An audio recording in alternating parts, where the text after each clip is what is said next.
Sindh TV network पारां एलियाना 6 डिसंबर ते सकाफती ॾिणु गुज़री वञण बाद वारावासी सकाफती नगर में रंगियल छुटा नौजवान एहतियात पारां ॻोठ जुमा खान छुटो में मच कचहरी कुटाई वई, जंहिंमें एहतियात जे नौजवाननि समेत इलाइक़े जे मौजूदनि भरपूर शिरकत कई। मच कचहरी में लोक फनकार अब्दुल चांडियो क़ौमी गीत गाए मच कचहरी में वेठल माण्हुनि खे जुमाए छॾियो।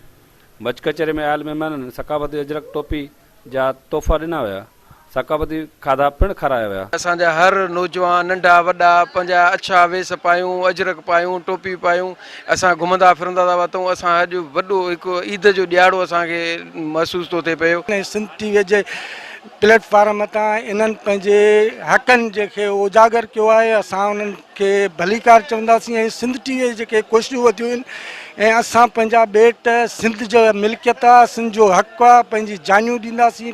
अॻे असांजे उताकुनि में जेके कचहरियूं थींदियूं हुयूं, जेके मचनि ते कचहरियूं थींदियूं हुयूं, उहे सभु कुझु टाइम खां हेॾे होॾे थी वयूं हुयूं। जॾहिं खां तमामु बहितरीनु प्रोग्राम हली रहियो आहे हिते, ऐं हर साल जीअं सकाफ़त जे हवाले सां प्रोग्राम थींदा रहनि था। असीं सिंध टीवी न्यूज़ जा बहुत शुक्रगुज़ार हुजे असांजे प्रोग्राम में शिरकत कई।